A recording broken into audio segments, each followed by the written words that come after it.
반갑습니다. 순간 포착 톡 튀는 상식을 전할 천광 김상입니다.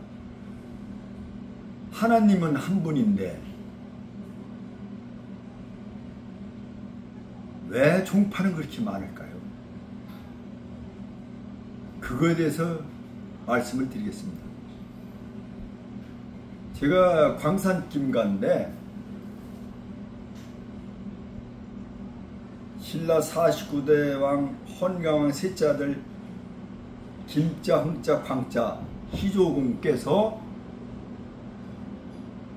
광산군으로 이주해서 살게 되셨습니다. 거기서 이제 일대 뿌리를 내려서 광산 김가에 본이 시작된 겁니다.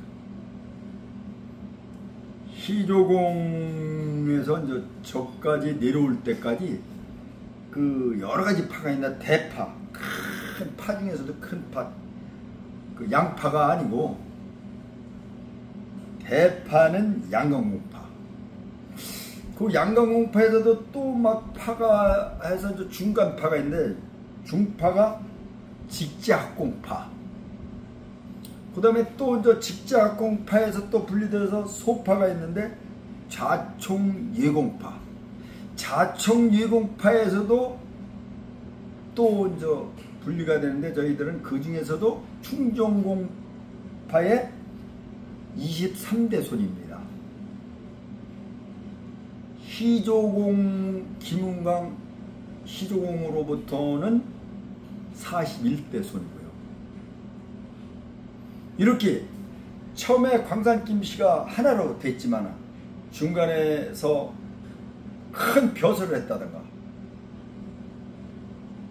이 나라에 어떤 큰 공을 했다든가 큰 한 줄기 빛을 비추는 어떤 큰 영향력이 행사했다던가 큰 업적이 있으면 파가 또 생기는 겁니다. 거기서부터 또 우리는 누구의 자손이야 뭐 이렇게 가는 겁니다. 한 가문도 그런데 이거는 나라입니다. 나라. 종교가 왜 생겼습니까?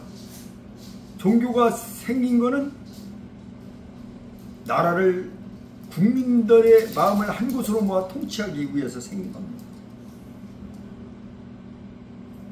그런데 어디는 뭐 나무라든지 산이라든지 뭐 이런 샤머니즘 이런 걸 믿고 어디는 뭐 동물 뭐 이런 거보다 글자가 발달하고 나서는 좀 더 그걸 뛰어넘는, 그러니까 국가가 더 커지니까 그걸 다 어우를 수 있는, 누구도 부인할 수 없는 정점. 이 삼각형을 이렇게 둔다면은 삼각형에 정점이 있어요. 정점은 하나입니다. 그래서 처음에는 이렇게 그 하늘과 땅에서 이 하늘보다 더 높은 건 없겠죠. 그래서 하느님이라고 했어요. 하느님. 이거는 뭐 누구도 부인을 할 수 없는 그런 거예요. 그 전체 국가들을 어우르면서 통치를 할 수 있는 기반을 닦기 위해서 탄생이 됩니다. 그러다가 또 우리 광산김가에 큰 업적이 내고 한 줄기 빛이 될 수 있는 백두대간 같은 이런 줄기가 생길 수 있는 그런 인물이 또 나옵니다. 그러다 보면은 한 지역의 통치권이 또 형성되죠. 그 세력이, 강한 세력이 부상을 하게 돼 있는 거예요. 그런데 이 강한 세력도 하나님을 부인할 수가 없는 거예요. 왜냐? 최종점에 있는 게 하나님이니까. 그렇게 내려오다가 이제 이 통치의 정신세계에서 다양한 그 국가들의 어떤 그 종교가 있겠지요. 우상숭배라는. 그런데 이제 로마, 그리스가 그때는 세계를 지배하는 강력한 국가였지 않습니까? 그때 이 이스라엘 지역의 유대교를 여기는 어떻게 잘 다스려지지 않는 거예요. 똘똘 뭐 혼연일체가 돼 있기 때문에. 그러다 보니까 여기를 무너뜨리기 위해서 새로운 전략이 수립되는 것입니다. 그러다 보니까 하느님보다 제 적점은 하나지 않느냐? 하느님보다 이제 더 큰 거를 도입을 합니다. 우주 삼라만상을 움직이는 최정점은 하나다. 그게 하나님이다. 응? 하느님보다 또 하늘이 딴 데도 또 있을지도 모르잖아요. 이게 이제 최대로 찾아낼 거예요. 그래서 이제 이 하나님을 딱 하면서 이 유대 율법 이걸 평정을 했지만은 정신세가 따라오지를 않으면은 언제든지 또 새싹이 돋아나요. 그러니까 여기에서 물타기를 콘스탄티누스가 시도를 합니다. 이 콘스탄티누스 그 짝에는 이게 태양신인데, 이 태양신은 우주 만물을 정점 하나님을 부인할 수가 없단 말이에요. 태양은 딴 데 또 있을 수도 있단 말이에요. 이 정점이라는 거는 하나밖에 없는 거니까. 그러니까 전체를 아우르고 그 체계화된 그 성경을 따옵니다. 그러면서 태양신의 그 안식일을 접목을 해버립니다. 이쪽에서도 태양신을 믿는 그 민족에서도 반발이 컸겠죠. 그러니까 절묘하게 두 종교를 믹서를 해버리는 거예요. 그러면서 그 종교를 국교로다 선포를 합니다. 그게 바로 기독교입니다. 감히 세계 최강 국가의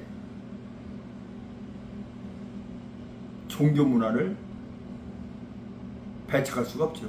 그건 곧 죽음이니까. 반기를 들으면 그냥 뭐 인정사정 없이 그냥 완전 그냥 초토화 시켜버리니까, 폐허화 시켜버리잖아요. 두 번 다시 일어날 수 없을 정도로 초토화 시켜요. 그게 바로 이스라엘 그 팔레스타인 땅 이름도 바꾸고 팔레스타인으로도 바꿔버리면서 그렇게 했는데도 이 이스라엘 선민사상이 갖고 있는 유대인들은 이 수천 년 동안도 이 종교를 계속 전수해 왔던 겁니다. 그러다가 1800년까지 그 유랑 생활을 하다가 폭삭망해가지고 유랑 생활을 하다가 이스라엘 탄생한 거예요. 그러니까 종교는 대단한 겁니다. 그래서 이 종교는 사람이 만들었지만은 그 만든 목적이 국가를 통솔하기 위해서 만든 것입니다. 그런데 그럼 왜 종교가 그럼 뭐 어떤 위정자에 의해서 이걸 만들어 진 거기 때문에 믿을 필요가 없잖아요. 이거 아닙니다. 그건 또 잘못된 생각이에요. 종교라는 건 어떤 위정자는 바뀔 수가 있어요. 그러나 이 기록이 되어 있는 거, 기록이 돼서 내려온 부대의 정신세계라는 것은 이건 바뀌어지지 않는 것입니다. 이건 어떤 이론이 필요 있는 게 아닙니다. 그리고 인간이 전인하지 않기 때문에 늘 부족한 거를 뭘 갈구하게 되어 있는데, 그건 절대자의 신 하나님한테 의존할 수밖에 없는 것입니다. 그래서 이 세상의 망나니들이 변화를 받고, 또 부족한 사람이 거기에서 새 힘을 얻고, 또 일부는 범죄인들이 가림막으로 마치 선한 양, 늑대 가죽을 쓴 선한 양 마냥 행동하는 데가 바로 종교입니다. 그러나 전체적으로 봤을 때 이 종교에 이 사회에 미치는 영향은 위대합니다. 종교가 없었으면 아비규환이 되어 있을 수도 있습니다. 그러나 종교가 딱 지키고 있음으로써 이 사회를 정화하고, 이 사회를 바른 대로 굴러가게 하고, 이 사회를 사람이 살 수 있는 아름다운 세상, 행복한 세상으로 만들어 나아가는데 종교의 위대한 힘이 있는 것입니다.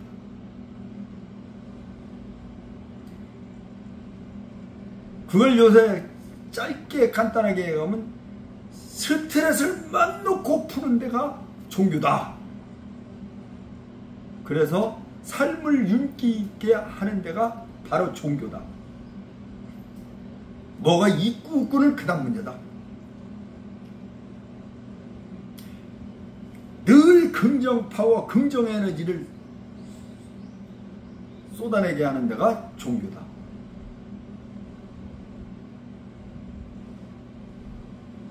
그래서 완벽하고 삶이 풍요로운 사람들은 뭐 종교 안 가져도 됩니다. 그런데 사람 사는 게 현미경 쓰면 다 거기서 거기라 그러죠. 그런 여러 가지 모순된 걸 그냥 쏟아내는 데가 바로 종교입니다.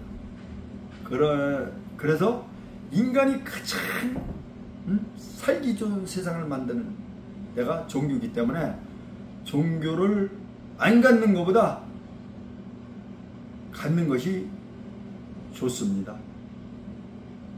여기까지입니다.